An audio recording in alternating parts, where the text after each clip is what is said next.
It's a beautiful day in the neighborhood again. Again, it's a beautiful day in the neighborhood. How are y'all? Like the stream if you haven't. Currently have more likes than people watching. That's some kind of record or something. Say, are we live? Always confused. Oh, let me with that the last time. I don't recall exactly, but I was right in the middle, making, some kind of super clever, smart, wise point, as is often the case, but I was aborted by a lack of connection. Do you understand how sad that is?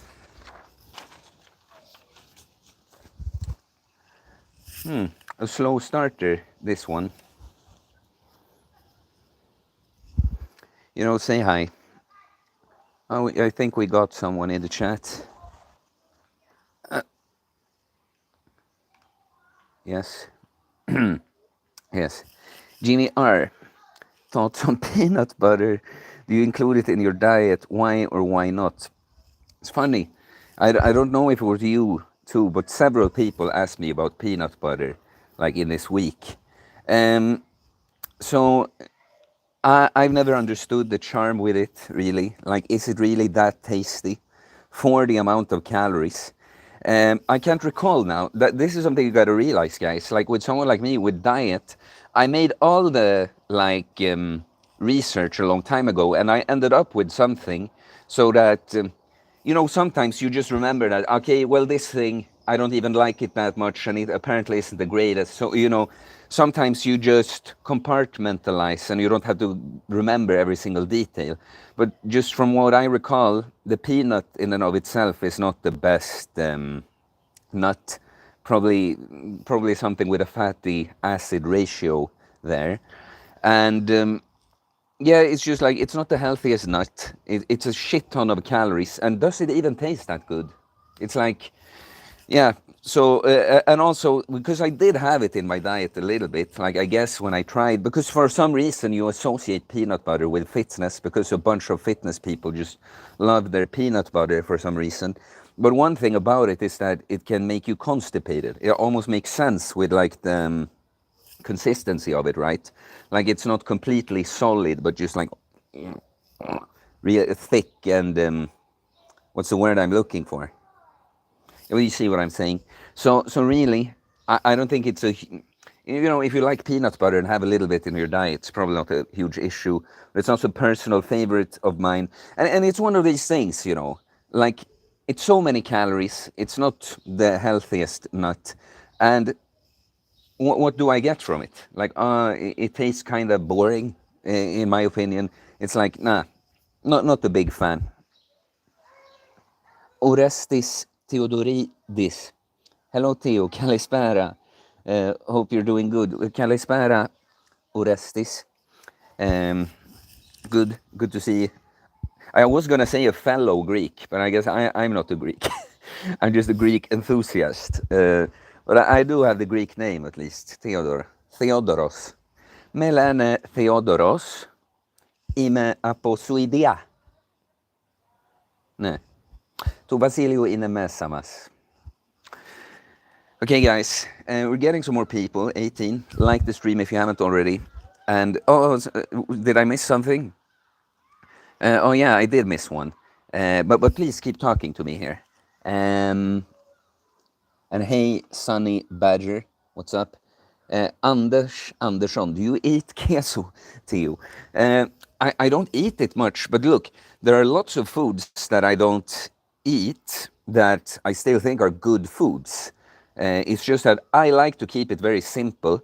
Like compliance is a science, that you don't really need huge variety in your diet. Anyone that says you need a lot of variety in your diet, it's like the advice I would give to someone that's like completely clueless. Like, okay, we have no idea what to eat, so we just spread it out and eat a whole bunch of different stuff. But if you know kind of what you need nutritionally, you don't need all that much variety. So queso, I loved it as a kid, actually. I still like it. I like queso a lot. Like if I came to someone and they're going to serve me a meal and they had queso in it, I would be happy.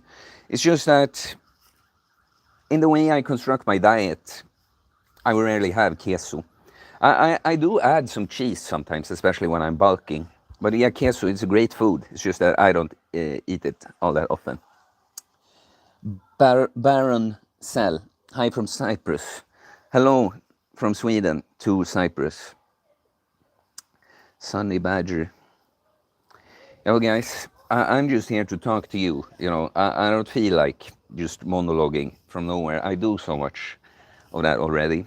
So I need you to trigger my monologues here at least. Oh yeah, I practiced my drawing skills here before. I don't know if it shows up like mirrored for you or not, but you know, I tried to make this dollar sign, and I made a little sun because we're sun enthusiasts on this channel. And then I put super chats for protein yogurt. You're leaning into the meme. I noticed a lot of you guys think it's funny or cute or something with my protein yogurt, but that shit is expensive. You know, you need a whey, you need a Greek yogurt, need a raw local honey. So I need you guys' support for the protein yogurt. Okay, via super chats. Okay, Napoleon Bonaparte. Hey man, wow, a legendary dictator in the chat. I made it now. Fredrik Hammar. I'm sorry if I say anything of your names wrong, like because I probably will because of different countries and languages and such, but also I don't see the screen very well. Fredrik Hammar, any ideas on inspiring youth to exercise? It's a good question, you know. I think, actually, if I just go off the top of my head when you give me that, is if someone had told me, like okay, I'll tell you my mom's terrible pedagogics or, you know, way to try to make me train. It was like, you're gonna be like an old man when you're 18. If you don't move, you have to. That whole attitude, that made me feel like it's not to gain something, I train, it's to avoid a disaster that has probably already happened because, you know, we sit and play video games a lot. I'm probably already screwed, you know. It's like a fear-based way of trying to make me exercise. And so I think if someone had told me all these things, like, look, it's not just that you will look good, you will feel great, you'll be confident. If someone had told like 12, 13-year-old Theo that the way you become from getting physically fit, it's not just that you will look better, you will feel better about yourself, you'll be more confident with girls. That's something that really would have worked on little Theo. So now, of course, I don't think we should just be baiting this with like, oh, yeah, it will be easier with girls. But you see what I'm saying? Put a lot of focus on all the good stuff that actually happens to you and practically that we care about. Because, you know, for a kid, that, you'll deteriorate when you get older or something. It's like, you can't take that in as a kid because you get away with doing so much dumb shit and your body is still okay, you know. So rather than trying to scare kids that, you'll get a heart attack, statistics say you'll get a heart attack before this age if you don't blah blah, or your body will be weak and frail, focus on the positive that you get out from the training. That I think would be the best way to inspire the youth to exercise. Bulv Official, do you exercise every day? Yes, especially when you say the word exercise. I train every day. I train heavy, like during my bulk. It's just that 2 workouts are a little bit misc. They are not as like, there's no compound exercises and stuff, but I take them seriously. I train every day, seriously, with very few exceptions. Now, because I'll be starting a dry fast today, I would typically have trained my neck today, which is what I mean, that I can train my neck sets hard, but it's like 2 sets. 2 exercises, 3 sets, and I can get it done in like 20 minutes, you know. But now, since I'll be starting a fast, I didn't, because even if it's not a lot of exercise, I just don't want to break down muscle before going into a fast. You don't technically break it down, but you see what I'm saying? Put myself in need of recovery. So what I've done today is I've just gone on a long walk in the forest, and I've been out with my mace, swinging that a little bit. But with few exceptions. Like, it's an exception if I don't exercise on a day. That's a good answer. And by the way, you don't have to. If you want to train and get serious physique results, it's absolutely not that you have to train every day. Definitely not. You should, however, exercise, should move every day. But we're talking about heavy workouts. Absolutely not that you need that every day to get in good shape. Noah Vipert. I found your YouTube channel recently and have been watching a lot of your videos. I felt really inspired and motivated to change my lifestyle and fasted for 34 hours over the weekend. Well, I'm happy to hear that, man. Like in general, but also that you try to fast. That's awesome. Always happy to realize I managed to influence someone to something positive. So cheers, man, and welcome here. Hanas Jelul. What do you think about Cole Robinson's new diet, high carb and very low fat intake? Before he recommended low carb, so which is better in your opinion, low carb or high carb? That's an interesting. You should see my video. That's called, what is it? Is a high fat, low carb or a low fat, high carb diet best for weight loss? And I say neither. Neither. Look, Cole, I don't follow the snake diet, really. You know, I just happen to have all notifications on, like, so I see some stuff he uploads, and I've clicked the video here and there. But honestly, for me, guys, you know, Cole's snake diet, his audience is mainly morbidly obese people. And because I got into fasting, I had still a lot to learn from his videos, and especially more back in the day, he wasn't only talking to morbidly obese people, even if that was a huge focus. Like, he talked to everyone. And he does behind the scenes too, by the way. I definitely know, but in his content too.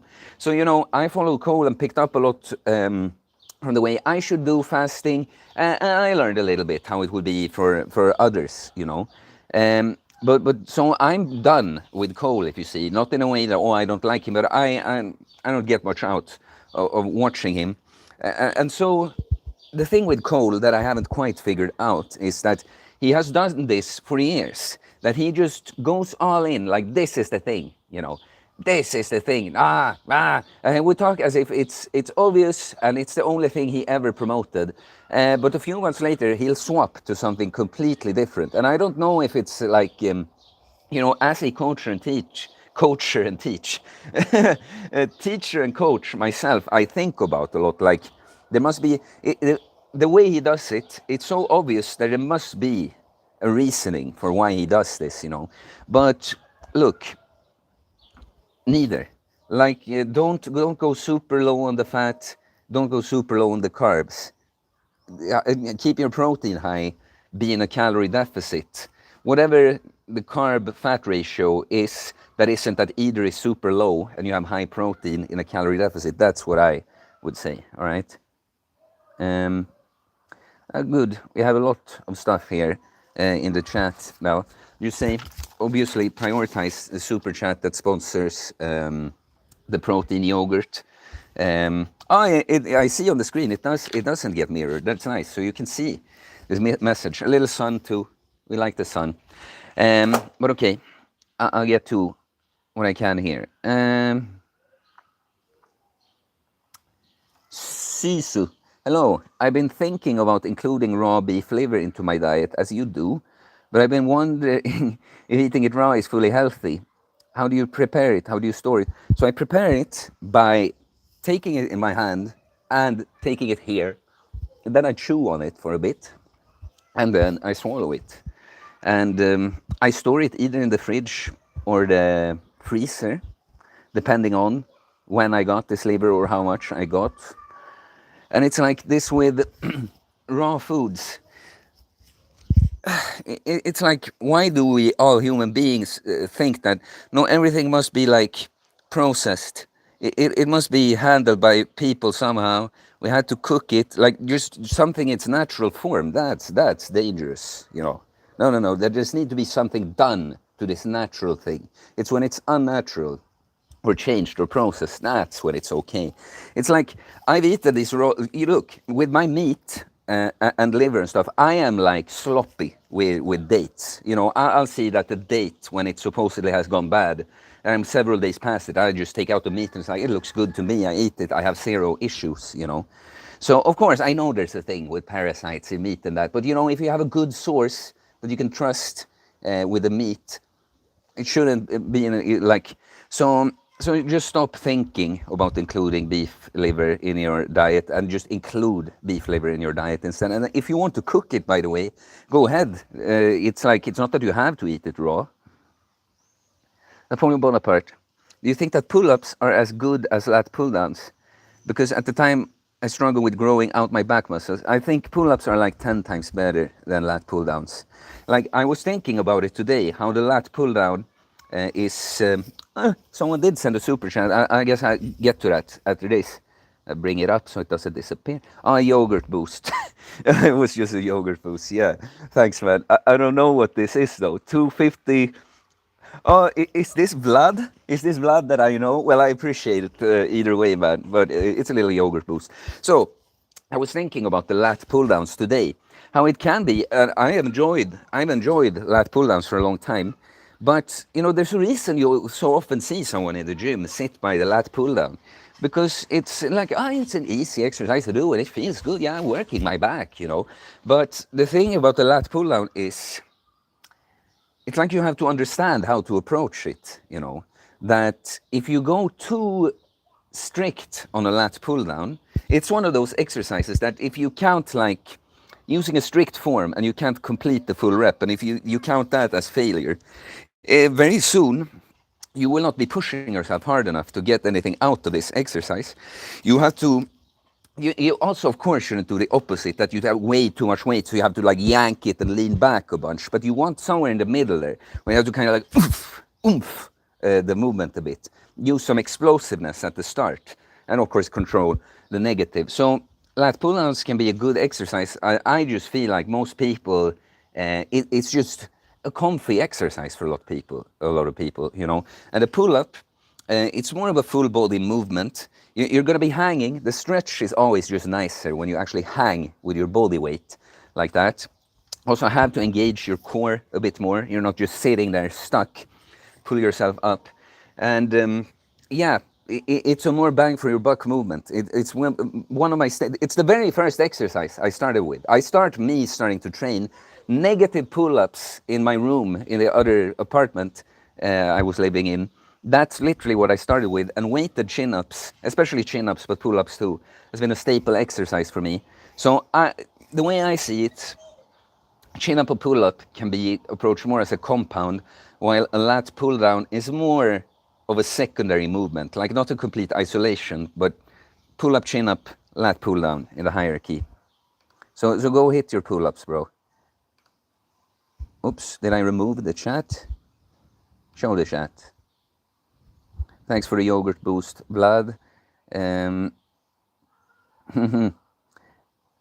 there's some interesting questions here. Orestes. Theo, how would you say your life changed after focusing on yourself, gym, mental health, etc., in terms of being an attractive person? Would you say that you got more attractive as a person in general? Like, obviously, like there's not a thing that didn't get better about me, other like being good at being bad, you know. Like my porn watching stats are way worse now, you know, like worse as in lower numbers. You know, my drug use, my drinking, it's way worse than it used to be. In terms of how much you do something. But yeah, you know, I'm not quite sure what you're getting at with this question, because yeah, that's kind of my entire thing. I've worked on me entirely, with just the fitness being a cornerstone. But yes, like I've chosen to improve myself on every level as much as I can, and as a result of that, everything is better. So yeah, I'm more attractive because of this. Adam Ricks, Rocks, this is great. I'm glad you think so. Fredrik Hammar, great advice. I'm glad you think so. Dumbbell row. Do you ever feel sick after eating junk food or sweets?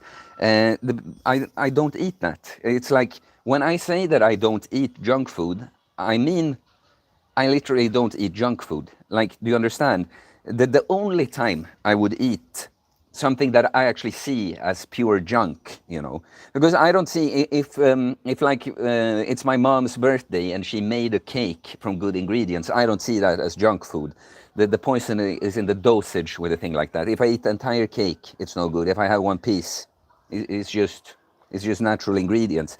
So actual pure junk food, if we're talking like McDonald's or like very processed sweet treats like that, I literally don't eat. And the only time I would is like, say now I'm bulking now, and got a road trip somewhere far, and the only thing on the side of the road is like a McDonald's or something, and still then I will go in and order a bunch of burgers and throw away the buns.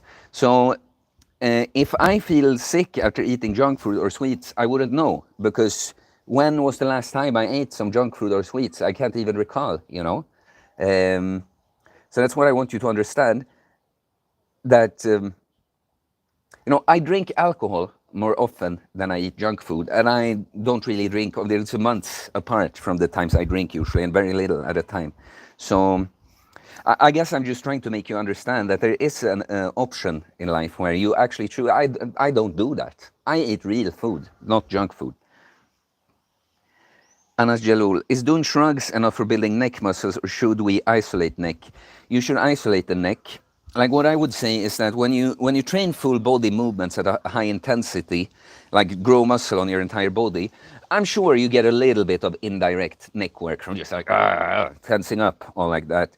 The traps, like shrugs, first of all, I don't think shrugs is the main way to get good traps. It's heavier, bigger movements.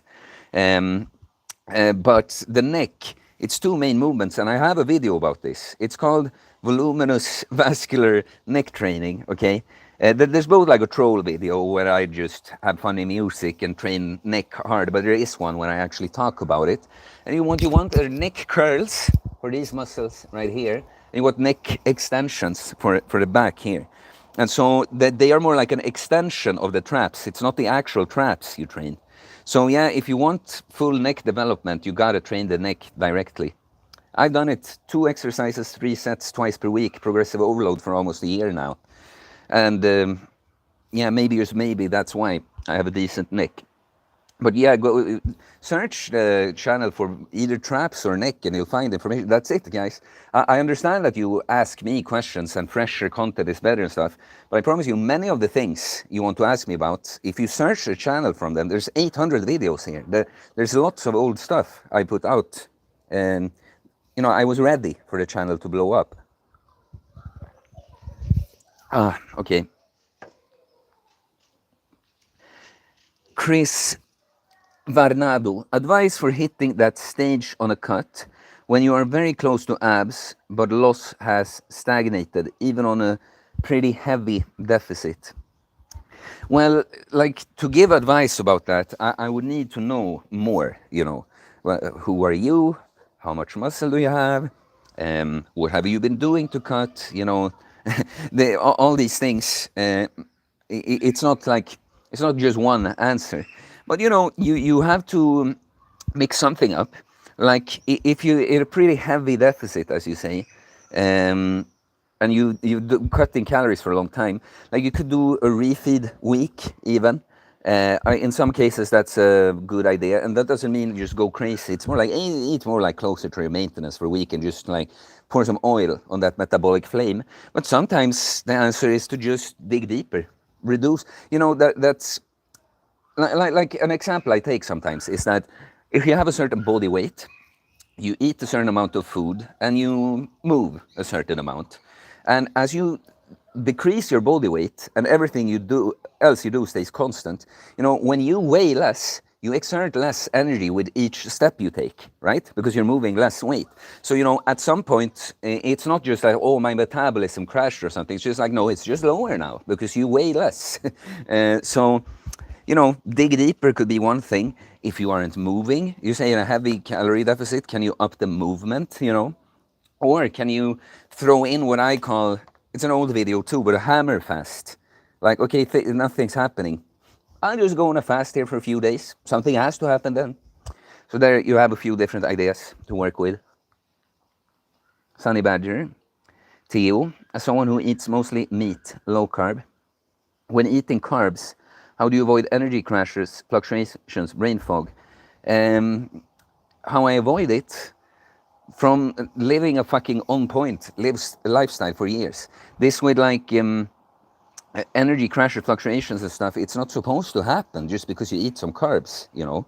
Like I've done so much long fasts and intermittent fasting, and it's like that's the difference I notice, that apart from back in the day when, you know, I could get hungrier more easily, I felt the need to eat more frequently, and I could get energy dips throughout the day. That's one difference I experienced from this lifestyle. My energy is pretty much stable throughout the day. Like especially when cutting, I can feel my body go into a sort of energy preservation mode, but it's not this like, huge dip of energy. And I absolutely don't feel it from eating. Absolutely not. The only time when I've eaten like like a huge amount of rice or something, I get a little like, I almost feel like sleeping after that. But the answer is how I avoid it is like sticking to good habits with all the lifestyle training, eating good food, intermittent fasting and prolonged fasting, sleeping well, all this for long enough. You know, my insulin sensitivity is just good, you know. My blood sugar, it's quite stable overall. I won't just crash just because I eat some carbs. M Torres 469. What was or is the most difficult muscle to work out for you? What is the area that you are not satisfied with? Well, that's an interesting question. Like, so for me, now when I'm getting leaner, you might find it more ridiculous because my arms get more defined. But arms, I barely can't see the screen. Arms, I felt like they are a weak point the entire time. I felt a little bit like I had a spider physique, like natural hypertrophy calls it. You know, where big here, but then like little arms. But it's a little bit exaggerated. It's like, you know, you want what you don't have, and some guys, I just think they have better genetics with their arms than me. Okay, but I've so actually the hardest muscle, like now I'm quite happy. You know, I'm quite even. It's still the arms and the forearms I would like to bring up a bit, but we're just talking about hardest. It's actually biceps. It's not just that I've been less satisfied with my arms. Biceps have been a tricky ass muscle for me. Like the triceps, I've just found it very easy to train. I get great contact. I easily get sore, which you technically don't have to be, but you know that it's working then. And I've been able to do progress quite consistently. And biceps, I felt like even when I try to approach it in the same way, completely annihilate the muscle. It's like, okay, never sore. And why can't I move up in numbers? Why suddenly did I lose reps on this exercise compared to like biceps had confused. Like what has been working for pretty much every other muscle has not worked as well for the biceps. So yeah, in general, arms is the body part I would like to bring up the most, and the most difficult muscle for me, actually, the biceps. And should remind you guys that what was the word I was looking for there? Well, I need support for the protein yogurt. And listen, I have the sun that's in the picture. The dollar sign, though, not as much. So, peace, guys. Vlad, hey man, prolonged fasting, only salts or adding some vitamins if under a stressful environment. Like, whatever you want, man. Like, this is one of those things that it's not that I want to be dismissive, but it's kind of like when I've done so much fasting myself, you know, and I don't go obsessing with, oh, should I have vitamins or not? Is it a big deal or da da da da? It's kind of like, it doesn't matter. Like, if you feel like that would do you something good, I mean, it's not going to ruin the fast, clearly, right? So, you know, you go ahead. I have very little of an opinion on that. Baron Cell, trigger. I know you really won't be triggered. Gains, it's all about having good genes. Yeah, just joking. I saw your video you did a few days ago how genes are just excuses not to train hard. Yeah, I mean,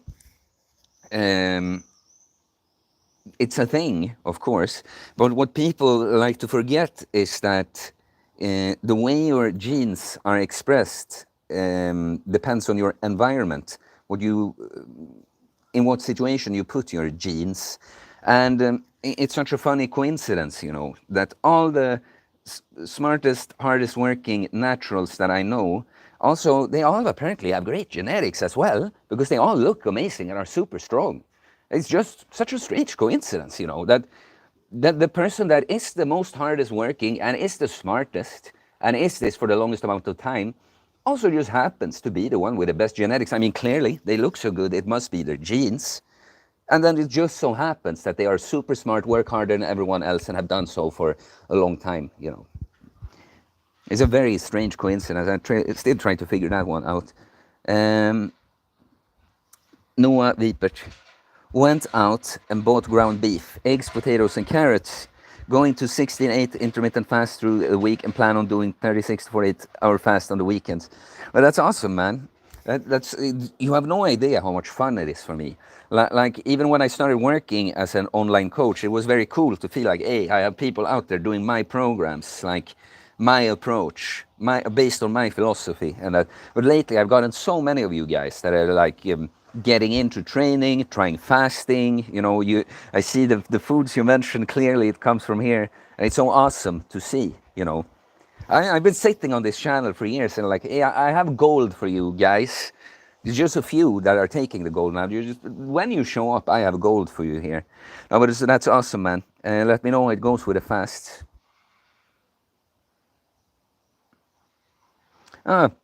Chris Varnado. Thanks for the advice. I will try both suggestions. Well, thank you for the super chat, my man. $2. You know, with the super chats we've gotten here so far, it actually would cover like bowl, 1 kilo Greek yogurt. So almost have our goal of supporting the protein yogurt here going forward. Let's see. Well, a whole bunch of stuff here. Yukubas Akramas. This guy is such a fresh air in the masculine community. No cringe or toxic bullshit. Thank you, Theo. Never sell out. No. I don't think I'll ever sell out. And please, guys, call me out if I do. Just don't become the guys that are looking for errors in someone all the time. What I say is, though, that even someone you like, whether that's me or someone else, you know, no one is perfect, and everyone goes through times. And like, you know, I'm just thinking about times on this channel. You'll find some times during this channel when I was like a little. I was dealing with something I hadn't quite figured myself out at that point. But I think what you'll always get here is me being real, at least. And I never started this to be like famous or rich or anything, you know. So if I suddenly start prioritizing any of that somehow, like, of course, being more famous means being able to help reach a message, but I don't care about fame in and of itself. It's like money. Yeah, you need it to go about your life, and having more money, it makes you able to do more, even if it but I've never prioritized those things. I started completely with this channel because I was so happy with the change I made in my life. I'm like, other people need to know. As many as possible need to know so they can do this too. But I appreciate you, man. I have some good videos coming out this week. Just speaking on the masculine and non-toxic. I have a fun video on Tuesday. JP, hey man, just found you and loving your content. Cheers, bro. Welcome here. Happy to see you here. Jokubas Akiramas again. Also, can you explain what do you mean when you eat beef liver and say one for the hard? I noticed it at least 2 times. It's for the difficult, okay? So again, search this channel for the difficult, and you will find answers to that too. The point is that, like, if I face you with a task of eating raw liver, how do you feel about that? Is that easy to do, or is it difficult? Is it a challenge? The point is, you don't have to eat it raw like that. You do it for the difficult. It's just like you don't have to take a cold shower. You do it for the difficult, right? You challenge yourself. You expand your comfort zone. You expose yourself to self-imposed adversity so that you get stronger. So chewing on raw liver is just a way to not be a little bitch, you know, not be so like, oh, I don't like that. It's all gooey and slimy. I don't think I can do it. All this amazing, great Nutrition. Oh no, it's just too icky. No, chew on a piece for the difficult. Difficult now or difficult later. Choose some difficult things, and the rest of your life will be a whole lot easier. Had a new super chat. Noah Vipert. Here's for the yogurt support fund. Thank you for making all this inspiring and informative content for us. We appreciate it more than you know. Well, I appreciate that, man. I gotta tell you, I get so happy from these messages from you guys. Like, I really mean it too. Like, I mean, I appreciate the support with the super chats, and that means something to me too. But now, I mean, just all the messages of support, and it, we appreciate it that you say this. We appreciate it more than you know, and people that have told me many different things, like whether it's about weight loss or mental health or both or whatever, you don't know how many times I've sat and read comments and I like tear up a little bit because, I'm someone that went through a very tough life early on, and I managed to fix a whole lot of stuff.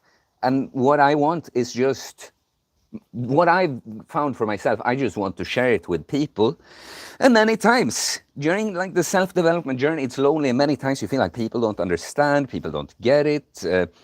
I don't get any credit, and it's not that, oh, you're doing it for selfish credit, but it's like, it feels like no one even cares, And of course, there's a lot of people that care, that it won't even say it like you guys do. But that's a nice thing when you have more people, when you gain access to a larger audience, you will actually see a lot more of this. And I appreciate you guys' messages like this more than you know. So thanks again a lot. Thanks a lot again, Noah. Truly appreciate it. Brand new. Do you have a favorite NHL hockey team or Swedish players? No, I'm very much not into sports. I'm into training. Okay, I'm into training, and what happened here? Jukobas Akramas, €3, one for the difficult. Well, I appreciate that, Jukobas. One for the difficult. That's exactly right. Oh, it's one. Adam Rocks, $5. Do pulls for bicep, not just curls. Guys with big arms don't just curl. Underhanded back rows or seated rows.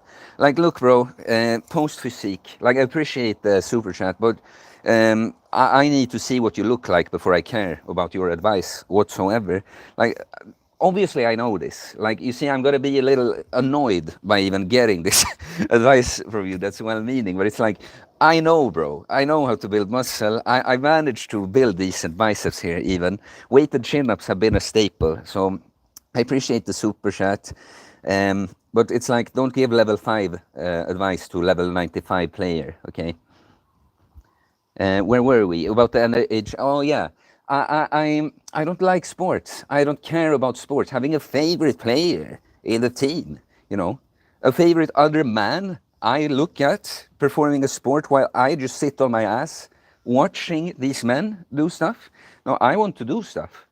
I'm my favorite hockey player, And now, of course, I'm making a little bit of a bit. It's not, you can be into sports and watch it, but to be honest, I don't get it. If you never were into the sport, or you aren't currently, and it's like, why do so many guys care about other men doing sports and they are fat and drink beer? It's like, do you not want to become good at something, do stuff, be active?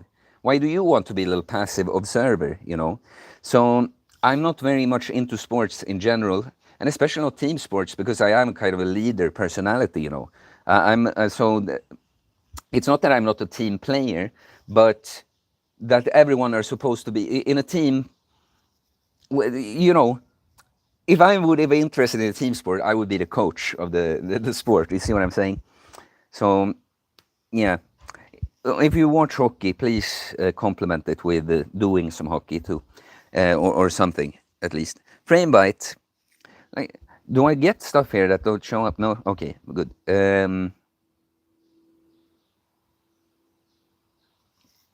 Hey Theo, I find your return to God really interesting. How do you rationalize it?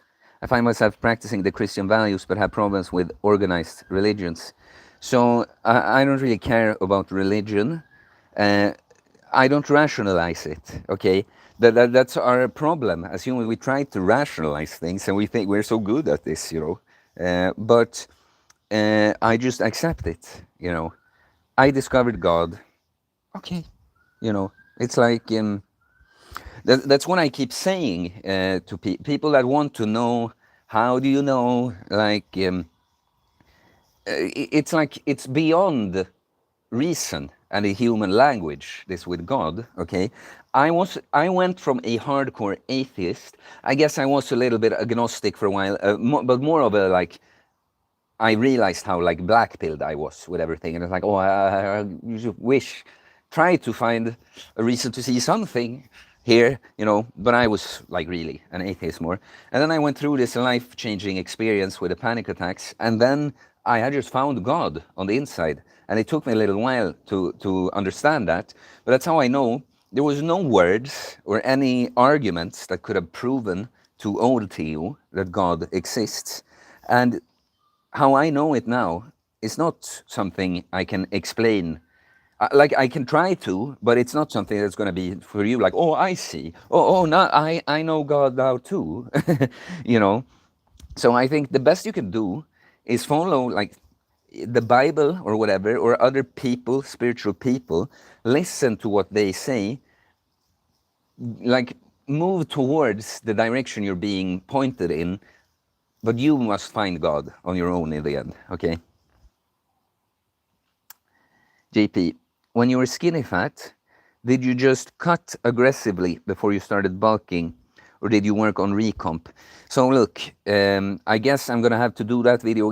It's kind of funny, guys, because the channel's blowing up a lot lately, but many of these things, I feel like, man, how many times have I talked about this, And so now, some of the things I haven't talked about in a while, so it doesn't do much for me to revisit it. But it's kind of like, this is a big one, so I'd prefer to do a longer video on it. But what I can say is that, I was skinny fat. All I knew, I was training, strength training. So I'm like, okay, I guess you're supposed to eat quite a bit then. I just ate somewhat clean food.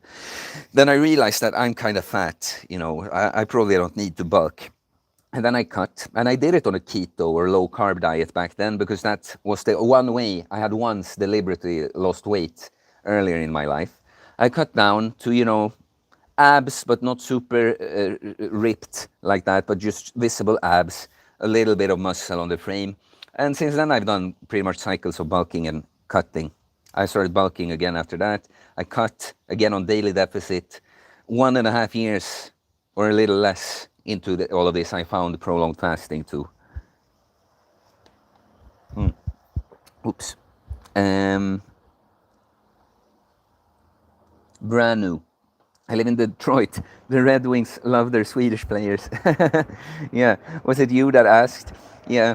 Well, I'm glad that you had a good attitude, because I can feel like mean sometimes when I get this. Like, do you have any favorite NHL hockey players? And I gave you the whole spiel about, no, I don't like sports. It's dumb. Shouldn't watch them. So I like your attitude. Yeah. I mean, obviously you have good hockey players from Sweden. Orestes Theodoridis. After building your physique, did you notice more women showing interest in you? Did basically dating got easier or more effortless? So it's another thing I feel like I've talked about so much. I recorded a video that's going to be interesting for you on Tuesday. But I mean, of course, more women are more interested in me. But what you got to realize is, this is my point all the time, guys, that like, do you notice like more interest from women after developing your physique? Like, the answer is yes. But it's not just about the physique. It's about how I changed. When I started loving myself from the inside, so I don't feel like, oh, women are better than me and I need to do something to impress them. I'm impressed by myself. I love myself. And I'm also now, therefore, I don't feel this deficit of validation, because I'm getting it from within. So I don't need it as much from women even. But so you see, not only am I looking better, I am better. I am more confident. I am more capable. I have higher energy, I am healthier, I am stronger, and I care less about women now. Of course, I'm more attractive. Um, Dating life easier, I mean, that depends on what you mean. Like, the overwhelming majority of girls here in Stockholm don't interest me whatsoever. It would feel like a job to go on a date with most of them. What has mainly happened, like, it's going to be an interesting video for you on Tuesday. But, because when I talked about guys keep being like, do women like muscle? No, no, it's actually the face they care about more. No, no, it doesn't matter how you look. It's money. It's kind of like, first of all, why do you care so much about what women like? It's like, what do you like? Be what you want to be. When you focus on being what you think a man should be, you're automatically going to be super attractive to the kind of woman that you would like. Because you have not tried to please women in general, you try to please God by living up to being what you're supposed to be here. And though your people will find you then, both, I mean, your tribe, like men you get along with, but women, you will draw to you the exact right type of woman for you. So yeah, more absolutely that I got more interest from girls with this physique. I mean, nowadays, like people, you don't understand how much people stare at you when you walk around like this. But it's not just about the physique. Like, the physique in and of itself is intimidating to a lot of girls, Like, that guy, he looks like fucking, I don't know, taken out of a superhero movie. How can I possibly be good enough for him? I better be a bitch and reject him first, because all us humans, we hate rejection, but us girls even more, because we barely have to deal with it. So we make something in our head, there's something wrong with this extremely muscular, handsome, attractive, charming, wonderful man. Nah, I'm not interested. It's almost like you intimidate people by looking this way. Well, I just start ranting about all kinds of things. This guy is Swedish, Adam Rocks. How could you tell? Anas Jalul. Should we progressive overload on isolation exercises or just compound exercises or both? Once you hit 12 reps on the first set in next workout, you increase the load and try to get 12 reps on first set. Yeah, that's a good approach, and you should progressive overload on everything. Like, why would there be an exception? Guys, I find many of you, just people watching videos, you're funny sometimes. Because, to me it's obvious that a title of a video, it's a headline. So, this so-called clickbait, like, it's one thing when a video puts something in the title, it's like something completely different, it's not even related to the subject. But for instance, this was, I just thought it sounded better in a title. I put like, treat bicep curls as a compound exercise. And I didn't mean just bicep curls, I meant isolation exercise. I just thought it sounded better. Still, people comment as if I was talking about bicep curls. It's like, nah, it's just an example. But look, why would it be the case that, in order to get stronger and build muscle on big movements, what I have to do is progressively overload. I have to either increase the weight I move or move the same weight for more amount of reps, and that's how I get results. On isolations, on the other hand, it's just something magic. I just have to check my little box. I did 3 sets of 12 on the same weight again, and my biceps are just blowing up. It's just that when you use muscles isolated, they don't need progressive overload. Then you can just do the same thing over and over, and your muscles will just grow. So, no, of course, you progressive, what you should be thinking about, because sometimes you will be stuck on your compounds, but your isolations are moving up, or your compounds are moving up, but your isolations are not. That's fine. You should progress your entire workout, as long as you made, with the odd exception of one workout where things were a little off or something, but as long as the main trend is that overall, with my workout overall, I made some kind of progress. All right. We got a super chat. What's your experience with heavy eccentric rep training? I'm starting to experiment with weight releasers and heavy single rep negatives for bench. So it has occurred to me sometimes when I feel a little stuck on an exercise, or just that I notice how emphasizing the stretch and the negative is a good thing for muscle growth. So I've tried it a little bit with, like, I added more weight to a weighted chin-up and did just negatives. Also because I know how effective just doing negative pull-ups way back in the day was for me then. But to be honest, like I'm guessing Alcove, are you kind of strong on the bench now? Because I would say that this kind of thing is probably, to me, that has such general. I want to get stronger and more muscular on my entire body pretty much all the time. I'm not chasing one rep maxes mainly, you know, I'm just chasing progression. I want to be in a state of progression with my training, right? And so for me, a thing like what you're describing, just this I was ranting about